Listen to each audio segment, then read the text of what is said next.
হাসিনা সরকার তারেক রহমানের নেতৃত্বে এই বাংলাদেশে পরাজিত হয়ে ভারতে পালিয়ে গিয়েছিল।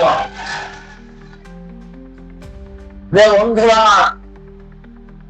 আওয়ামী লীগের অনেক মন্ত্রীরা বলতেন যে শেখ মুজিবের শেখ হাসিনার পরাজয় হবে না, তারা 2041 সাল পর্যন্ত ক্ষমতায় থাকবেন। তারা বলেছিল বাংলাদেশে এমন কোন শক্তি নাই যে শেখ হাসিনাকে পরাজিত করতে পারে।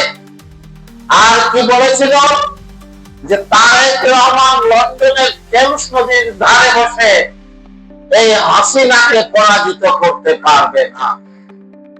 কিন্তু আমরা দেখব তারেক রহমান একমাত্র নেতা যিনি বাংলাদেশ ছেড়ে বিদেশে বসে সেই লন্ডনের টেমস নদীর তীর থেকে বাংলাদেশের পদ্মা, মেঘনা, যমুনাকে জয় করলেন এবং হাসিনাকে বাংলাদেশ থেকে